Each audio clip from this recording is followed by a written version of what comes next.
At our family's Easter brunch, I was told to just grab a spot on the floor. We didn't plan on plus ones, my husband's cousin laughed. I replied good. What I brought wasn't planned either. I slid a foreclosure notice across the table. The laughter stopped instantly. Just grab a spot on the floor, Rachel said, not even bothering to look at me.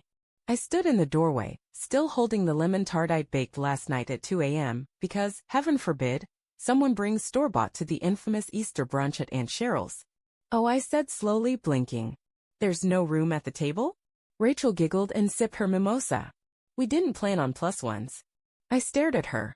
I'm Nate's wife. Right, she said, finally glancing up at me with a sugary sweet smile. But you weren't on the list. A few cousins laughed. I heard someone murmur, awkward, under their breath. My husband, Nate, was across the room talking to Uncle Mark, not even noticing that I was still standing in the foyer like an unwanted guest. Where should I put the pie? I asked, still trying to keep my voice level. Rachel waved a hand. There's a little folding table in the laundry room. We're using it for, overflow snacks. My jaw tightened. Oh, and careful, she added. The dog peed there earlier, but I think we got it all. Someone snorted. Aunt Cheryl walked by just then and gave me a tight smile. You know how it is, too many people, not enough chairs. That's why I told Rachel no plus ones. I'm not a plus one, I said, my voice sharp now. I'm part of this family. Cheryl shrugged. Of course you are, honey. We're just tight on space. Next year, maybe we'll rent tables. I stood there, still holding the pie, still in my coat, watching as everyone chatted, drank, laughed like I wasn't even in the room. And that's when something inside me snapped. I walked to the main table, my heels clicking hard against the floor. Everyone went quiet when they saw me coming. I reached into my bag and pulled out an envelope. What's that? Rachel asked, the same fake grin on her face. I didn't say a word. I placed the envelope right between the deviled eggs and the glazed ham. Then I turned around and walked toward the door. Wait, what is that? Someone called out behind me. I stopped in the doorway, looked back over my shoulder and said, something I didn't plan to bring. But maybe you'll make room for it on the floor. Then I walked out, leaving them in stunned silence. I didn't even make it to the car before the first scream came from inside the house. 5 hours before I dropped that envelope onto Aunt Cheryl's Easter table, I was standing in the bathroom, staring at my reflection with my hands trembling. I'd curled my hair, done my makeup just right, picked a pastel dress I didn't even like, all because I wanted to make a good impression on people who never saw me as one of them. You're going for Nate, I told myself. Not for them. That's what I always told myself. Because deep down I knew, this family never accepted me. Not when we got engaged. Not at the wedding. Not even 5 years into our marriage. I wasn't one of them. I was Nate's plus one with a credit card. It started early. At our wedding, I overheard Aunt Cheryl whisper to Nate's mother. She seems not really our type. Maybe it's just a phase? And his mom replied, we all go through weird phases. He'll grow out of it. I heard it. I swallowed it. I thought, they just don't know me yet. So I tried harder. I cooked for every family gathering. I offered rides. I remembered every birthday. But nothing changed. When Nate lost his job during COVID, I picked up extra freelance work and still brought wine to every family dinner. When Uncle Don's business went under, I co-signed a loan to help out just this once. No one else had the credit score. No one else even offered. Nate didn't say no. He just said it means a lot to them. When cousin Rachel needed help after getting temporarily laid off, I asked my company's HR to get her an interview. She ghosted the interview. Then at dinner said, good thing I didn't have to work under your control freak energy. I laughed it off. But something inside me chipped. I told myself, they'll love you once you give enough. Once you prove you belong. So I gave. Christmas, I bought gifts for Nate's nieces and nephews, iPads, books, even a bike, while the rest of the family gave them socks or $10 Target cards. When Aunt Cheryl wanted to redo her kitchen, I helped out by covering the down payment. When Nate's mom got behind on her credit card, I paid it off and let her tell everyone she figured it out. No one ever said thank you. But I kept going. Because maybe, just maybe, if I was generous enough, they'd stop seeing me as a guest. But it only got worse. Last Thanksgiving, they literally sat me at the kids' table. With name tags. Mine said, Emily, Nate's wife. Not Emily. Not family. Just a role. A label. Like I didn't exist outside of him. I whispered to Nate, why am I sitting with the kids? He shrugged. It's just for seating. Don't take it personally. But it was always personal. I saw the way they all praised Rachel for bringing store-bought pies. She's busy, bless her heart, while judging me for not making my crust from scratch. I heard Cheryl say once in the kitchen, not knowing I was behind her, she tries too hard. You can smell the desperation. The other woman laughed. She thinks she can buy her way in. And maybe I did. Maybe I thought if I just kept giving, they'd finally say you belong. But instead, they called me generous only behind my back. To my face? I was intense. Over-involved. Too sensitive. I asked Nate once late at night, do they even like me? He rolled over in bed and said, they're just used to things being a certain way. It's not personal. Always that line. It's not personal. Except it was my money. My time. My effort. My personal life on hold for people who treated me like a seasonal accessory. And then came Easter. When Nate told me we were invited to brunch, I asked, can we skip this one? Maybe see my parents instead? He shook his head. You know they'd take that personally. It's a big tradition. Right. Tradition. Tradition where I pay, they smile, and I get a folding chair in the corner. So I baked the lemon tart. I bought flowers. I packed the gifts for the kids. And after 2 nights of staring at it, I took the envelope. Just in case. I didn't plan to use it. I told myself I was above that. But when Rachel looked me in the eye and said, just grab a spot on the floor, something snapped. All those years. All those dollars. All those sacrifices. And the only thing they saw in me was someone who could sit on the floor. So I placed the pie down. I smiled. I reached into my bag. And I knew. Today they wouldn't just taste lemon tart. They'd taste what it feels like to ignore someone until she stops caring. But I wasn't going to make a scene. Not yet. Let them laugh. Let them pass around the deviled eggs and cheap wine. Let them pretend they're still in control. Until they opened that envelope. And realized they should have made room for more than just a seat at the table. I didn't expect them to open the envelope right away. But of course they did. Because gossip is more sacred in this family than prayer before a meal. I was halfway down the walkway to the car when the front door slammed open. Emily. It was Rachel. Her heels clacked against the porch, envelope in hand. What is this? I turned around slowly. You opened it, I said flatly. Didn't think you'd be able to wait. What does this mean? Her voice cracked, high-pitched now. Foreclosure? Are you saying my dad's losing the building? I crossed my arms. No. I'm saying I'm done covering for him. The door behind her swung wider. Cheryl appeared, flushed and frantic. Nate's uncle pushed past both of them, pale as a ghost. You can't be serious, he barked. You wouldn't. I would. I did. I looked him straight in the eye. 6 months of no payments. After I co-signed. After I took that risk. You think I'm going to ruin my credit for a man who won't even look me in the eye at Easter brunch? More people started filtering out now. Nate, his cousins, even the kids stopped running around. Everyone was staring. What's going on? Nate asked, stepping beside me. His voice was low, almost embarrassed. Your family's about to find out what happens when they treat someone like a doormat with a checkbook, I said. Rachel scoffed. This is out of control. I tilted my head. Is it? Or is it just the first time I said no, and you don't know how to handle it? And Cheryl walked down the stairs toward me, her arms folded like she was about to scold a child. We're family, she said slowly. You don't threaten family. I laughed. Loud. Ugly. No, you use family. You manipulate them into paying for your messes, then tell them to sit on the floor and stay quiet. You're overreacting, she snapped. Really? I took a step forward. Who helped you with your kitchen remodel last year?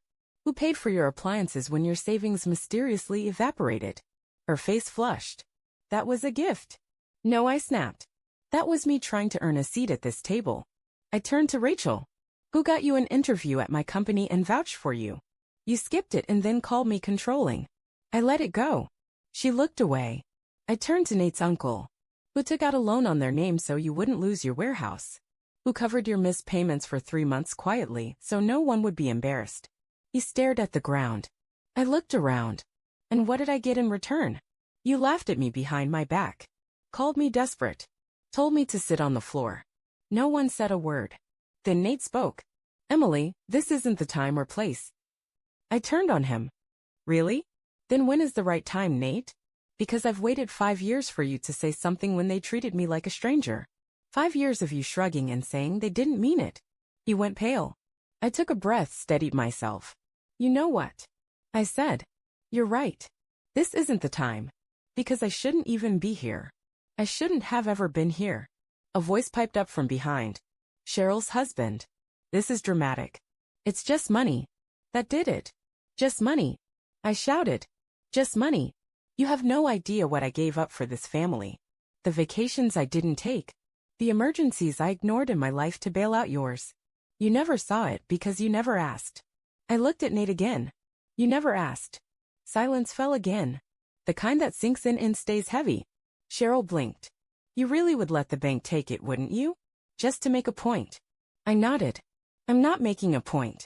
I'm making a boundary. Rachel shook her head. You're ruining Easter. No, I said, you did that the moment you decided I didn't deserve a chair. Then I looked at Nate. Straight in the eyes. You have a choice. You can stay here and pretend this is normal. Or you can come with me and finally stop playing the silent son. His mouth opened. Closed. Then stayed that way. No one moved. So I did. I turned, walked to my car, and drove away, slowly, deliberately, while behind me, Easter brunch fell into stunned, chaotic silence. They never saw me as family. And now? They never will again. I didn't cry. Not in the car, not at home, not the next morning. Instead, I slept for 12 straight hours. No nightmares. No mental checklists. No budget math whispering in my ear. Just quiet. When I woke up, sunlight was pouring through the window like I hadn't seen in months. Or maybe I just hadn't noticed it before. The house was still. Nate never came home that night. Or the next. He texted once. They're really upset. I need to calm things down. I stared at the message for 10 full seconds. Then I deleted it. By day 3, I changed the locks. By day 5, I packed his things and left them on the porch in neat boxes labeled bedroom, office, memorabilia. He didn't come for them. I think he knew better. In the silence that followed, something strange happened. I came back to life. I played music loud. Not the soft jazz he liked, but angry guitars and women with rage in their voices. I drank wine from the bottle while dancing barefoot in the kitchen. I wore soap pajamas until noon and blasted the AC without guilt. I burned candles until the wax puddled. I didn't shrink myself anymore. And then the letters started arriving. First came the official one from the bank confirming foreclosure proceedings. The loan would default unless full payment was made by the end of the month. My name was on the paperwork. But this time I wasn't paying a cent. Then an email from Cheryl. You'll regret this. No, hi, no, sincerely. Just a cold threat from a woman who once asked me to host her baby shower. Who cried when I brought her a birthday cake with her dog's name on it. Next came a text from Rachel. A photo attachment. It was a screenshot. A group chat I'd never seen. Title. Operation Seating Chart. My name was right there, Emily. Rachel, do we have to put her at the table? Cheryl, she's not real family. Nate's mom, maybe a stool in the kitchen? Or floor? Nate, she won't complain. She never does. And the one that broke something deep inside me. She's used to being left out. She'll survive. I didn't scream. Didn't throw my phone. Didn't fall apart. I just laughed. Not because it was funny, because it was finally clear. Nate hadn't stayed silent all those years because he didn't notice. He stayed silent because he agreed. I was never one of them. I was a resource. A convenience. A sponsor. And I had finally cut them off. I forwarded the screenshot to my lawyer. Called the bank and confirmed I wouldn't be liable once the property was sold. The house of cards was falling and I wasn't under it anymore. I didn't answer any more calls. Not even when Nate texted again 3 days later. Can we talk? They're saying you're blowing things out of proportion. I left him on read. The following week, I was curled on the couch watching the menu with popcorn in my lap when someone knocked on the door. I muted the TV. I expected Cheryl.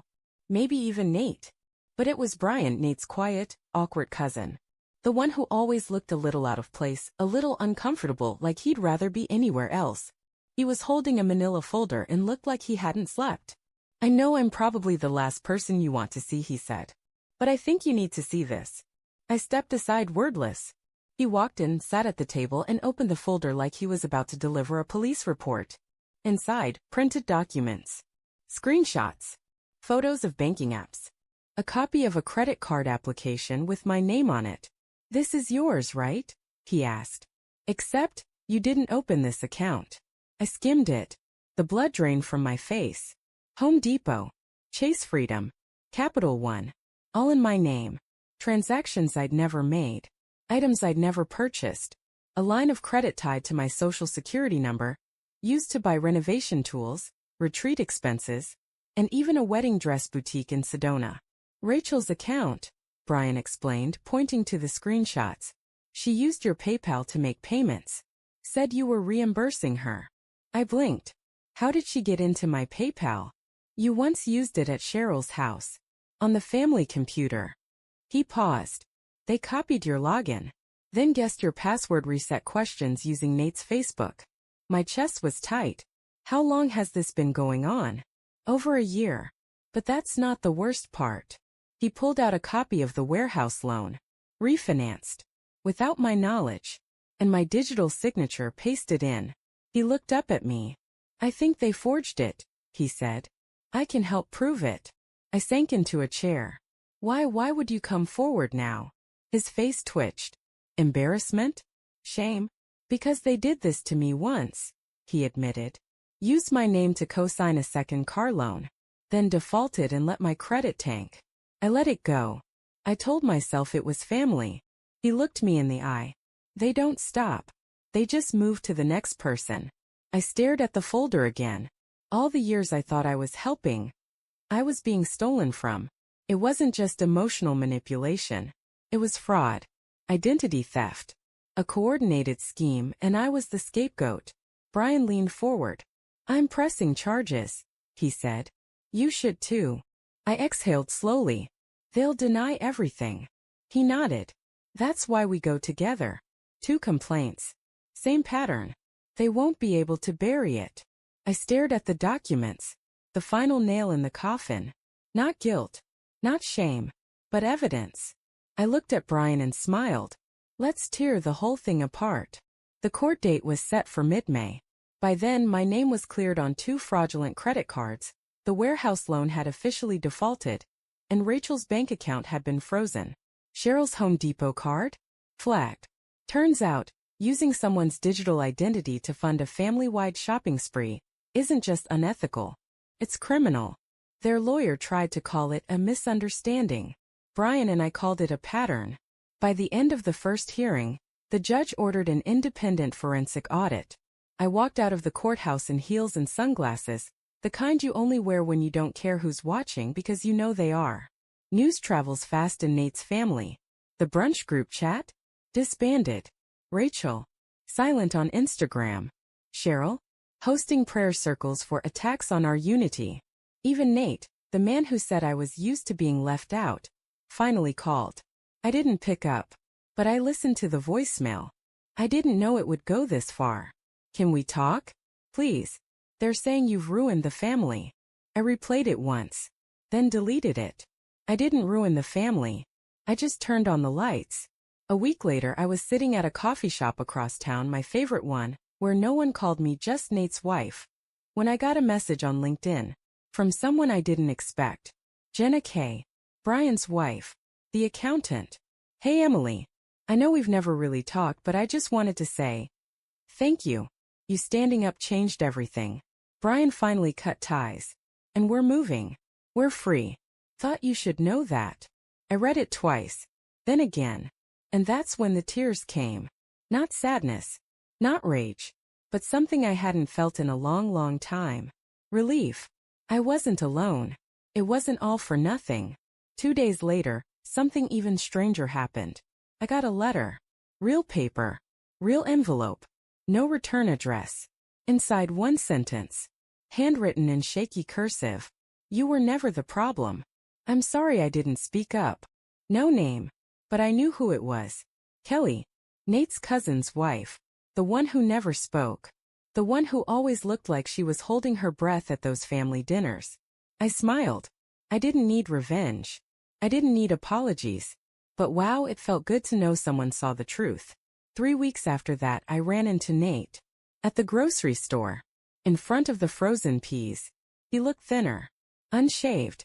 like the weight of decades of family politics had finally collapsed on top of him. "Emily," he said. Voice low. "Careful." I said nothing. "I heard about the audit," he continued. "Cheryl's freaking out. Rachel might lose her car." I raised an eyebrow. He hesitated. "I know I should have defended you. You should have stood with me," I corrected. "Not defended me like some pet project." He winced. "I thought if I stayed neutral it would be easier." "For who?" He didn't answer. After a long silence he said, "If you ever need help." "I won't," I cut him off. "But thanks." Then I picked up my frozen peas, turned and walked away.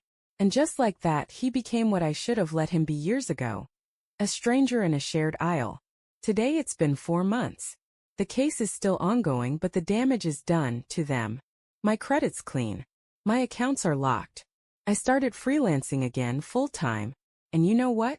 I've never been more solvent. Or more savage. I take vacations alone. I cook dinner in silence and it tastes better than anything at Cheryl's table. I buy flowers every Friday, not for a holiday. Just because I can.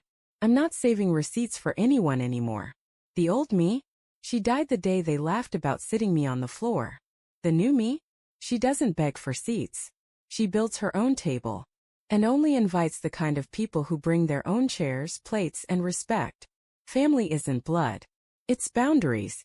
And now that I finally set mine, I'm free.